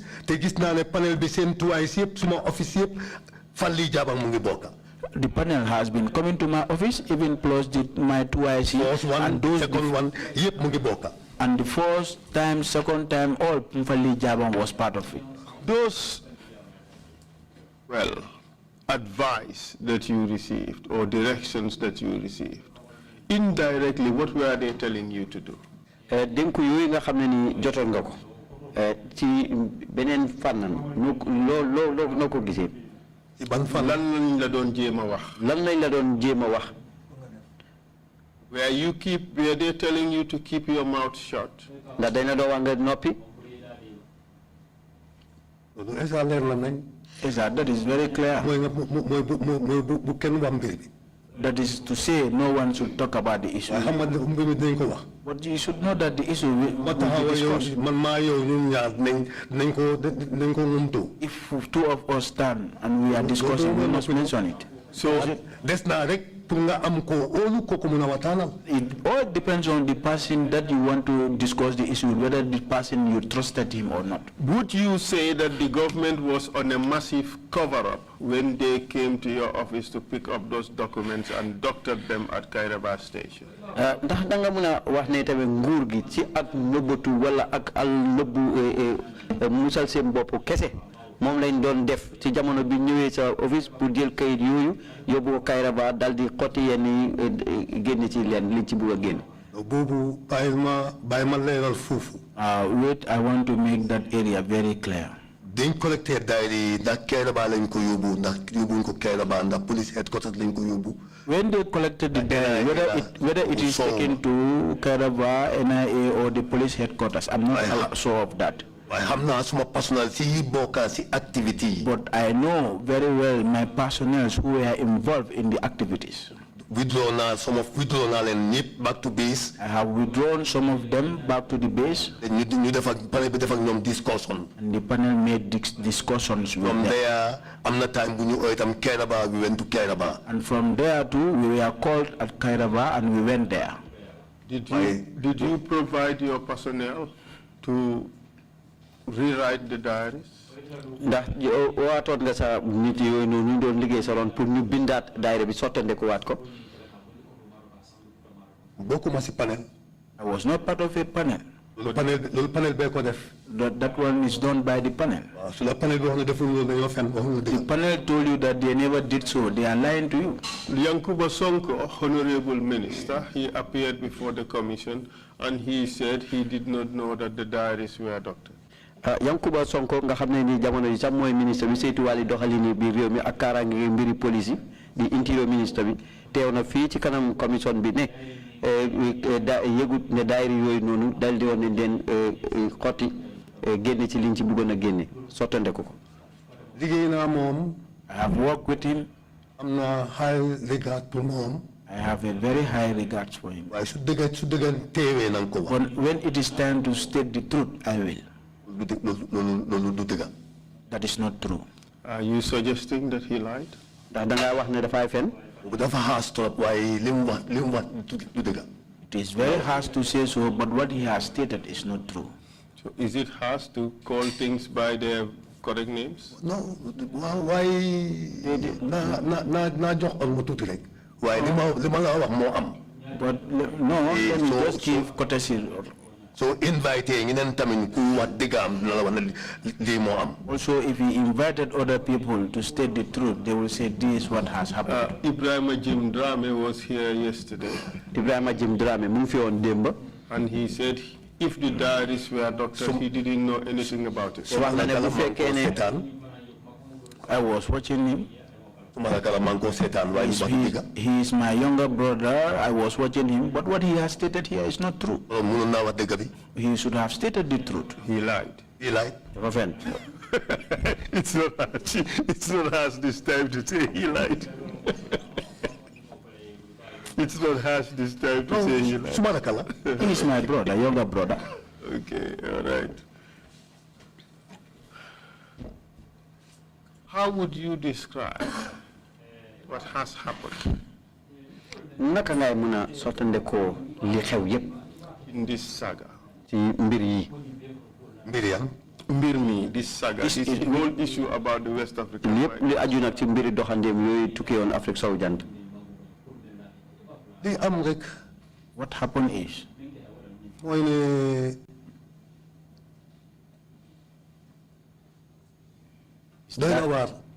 is that it is something that is very strange. How ma fan la information joge bu different ak ñi migrants lañ. I don't know where the information came from that make the difference that these people were migrants. How ma yan advice ñoo joxe yu. I don't know who were those advisors who gave this advice. But I know very well that the day of judgment, they will have a very big issue on that day. We have heard that at the Marine unit, some people were saying that these were mercenaries. Dégg nañ ne am na ñoo xam ne ñu ngi doon wax ne ci Marine unit bi ne ñi ay mercenaires lañ di ay ndaw yoo xam ne dañ leen ebal fay leen pour ñu xeex réew. Bu xanaa mu nekk ñu ko doon discussé sa biir office o feneen fu ma nekkut man. Maybe they were discussing it in a particular office or an area there where I was not present. Man maa ngi yóbbu woon PIU truck laa yóbbu woon. For me personally, I drive a PIU truck. I climb up of the truck, upstairs of the truck to see inside the truck. So how many Marine unit is not a white place. If you knew the Marine unit very well, you will know that it is not a wider place. Even when you are outside, you will see. So when the DIG came out to discuss with him, that was the time I alighted from the vehicle. At the Marine unit, they are mercenaries. But at the Marine unit, I have never heard that these people were mercenaries. I don't know exactly where that advice is sorted from, but it is something very strange. So you are describing the whole situation. You saw it. Yeah,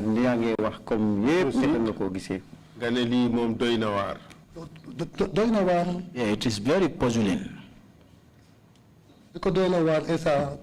Yes, it is very puzzling, as we have stated.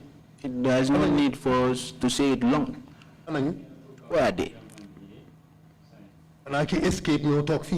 Unless the one who escaped and sat here to give his testimony.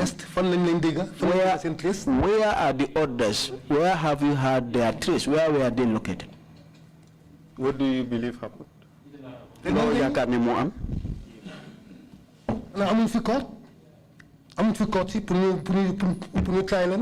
Is it that we don't have a court here that where they can stand for trials? How can they just come and just kill them like that?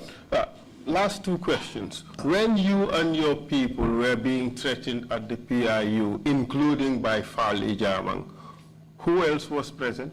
Jamono bi ngeen doon tikku yow yak say nit ñi bokk sax nak di Fali Jamang ak kana fa teewon. Fali was there with the panel. But the panel is not some object. Who is this panel? Tell us names. A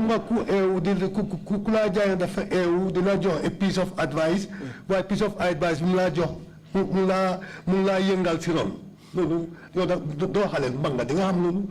who was that? IG who? Present Minister of Interior. Let's get the names one by one. Jim Drame Mungfa. Okay, Ibrahima Jim Drame was there. Yankuba Sonko Mungfa. Yankuba Sonko is there. Fali Jabang Mungfa. Fali Jabang is there. Okay, we want to know who did what. I am not 100% sure of Kini Usman Diallo. But I believe one of the panels Bokana. I'm not 100% sure, but I know that one of the panels, either Kairaba or PI. Usman Diallo is part of it. Wow. If my memory serves me well. So when you were being threatened, was Yankuba Sonko and Jim Drame present? Ci jamono bi len don tiku Yankuba Sonko ak Jim Drame ndax ñu fa won? Before Lady Johe that cautionary advice. When Fanny was giving that cautionary advice, they were there. It was not a cautionary advice. It was a threatening violence. Because if you joke with this, it can cost your life. We would do cautionary advice. Bim len waxe ne len su ngeen tiaxane mbir mi muy wara sen fenen lolou yeen sen bakkan ngeen ay foye moy lolou duuton ay cadeau yu ndenkane de lolou ay tikku la won. Mr. Chair, I'll just leave it at that for now. No further questions. Mr. Chair, lead council mu ne amatul ben laajte bu mu la laaj jebal na la legi ki jité pencum TRRC. Thank you very much, Council, and thank you, Mr. BIRAN MBYE, for your testimony. Council, jerejef Mr. BIRAN MBYE ci sa teewaay. Jerejef sa wàlla. Thank you too. If you have any questions, yeah. ñu ngi laaj commissioner si kilifa yi bokk ci pencum TRRC kenn ci ñoom ndax am na laajte bu mu la war a laaj. Thank you, Chairman. Thank you, Mr. MBYE. Jerejef Chairman, jerejef Mr. MBYE, Commissioner Jones moo la laaj. I just wanted you to make one clarification for our records. Dama bëgg rek ñu leeral dara ci suñu mbir mi. You said one Kausa camera came to your office. Wax nga ne benn Kausa camera ñëw na sa office. He told you that the IGP asked him to come and pick up some of the detainees. Mu ne IGP moo ko jox ndigal pour mu ñëw jël si ñooñu nga xam ne ay woy denc lañ woon. And you mentioned the name of the IGP, who you said called you. Nga xam ne ni tudd nga fi turi IGP bi ki la mu oola. Can you please restate the name of the IGP, please? Ndax mun nga ñoo waxaat nag IGP boobu naka la tudd ci jamono boobu. Usman Sonko. Usman Sonko. Usman Sonko. Thank you. Thank you. There are no further questions, and if you have any concluding remarks to make, please proceed to do so now. Léegi nag kilifa yi seq pencum TRRC am keneen ku la ci war a laaj mu ne léegi nga wax nag sa kàddu yi ndénkaane kàddu yi ngay mujjentale sa jotaay fii ci TRRC bi. If I have something to say, it will not be that much. This country is very small.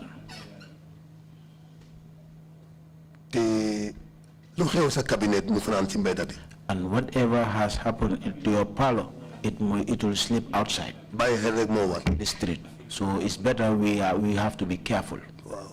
We have to be careful.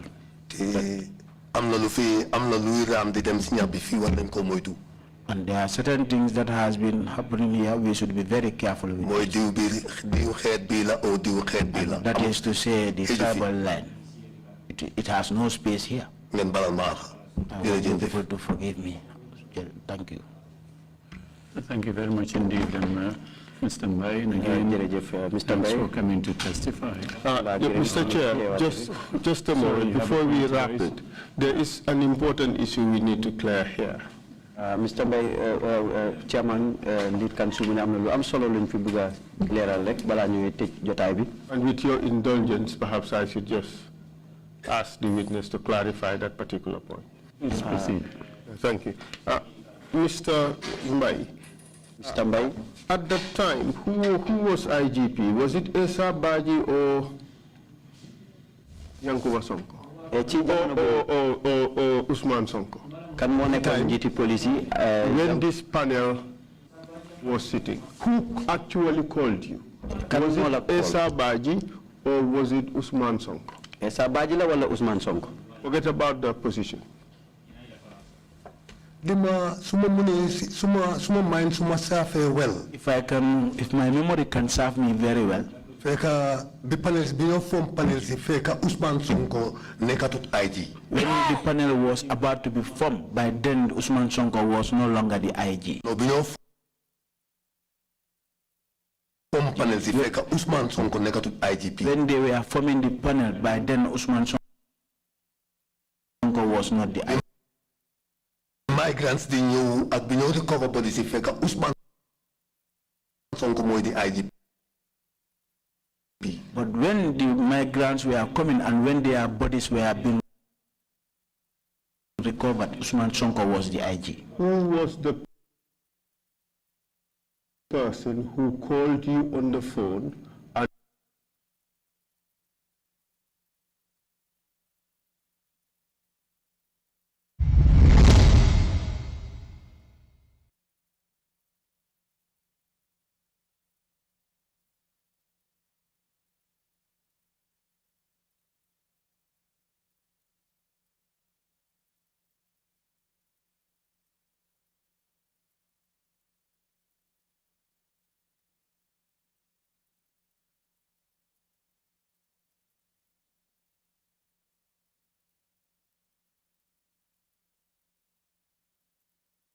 or was it Usman Sonko?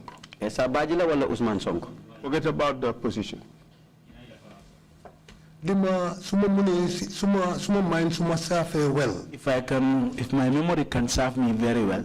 Feka the panels bino form panels feka Usman Sonko nekatut IG. When the panel was about to be formed, by then Usman Sonko was no longer the IG. No bino form panels feka Usman Sonko nekatut IGP. When they were forming the panel, by then Usman Sonko was not the The IG. migrants di ñew ak bi ñew di cover body ci fekk Usman Sonko moy di IGP. But when the migrants were coming and when their bodies were being recovered, Usman Sonko was the IG. Who was the person who called you on the phone and instructed you to give the migrants to This was Usman Sonko.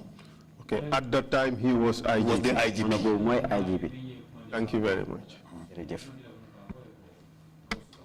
We will end our proceedings here for today and resume tomorrow at 10 o'clock sharp. Kon fi la ñuy kemale jotaay bi ba ëllëg ci suba inshallah.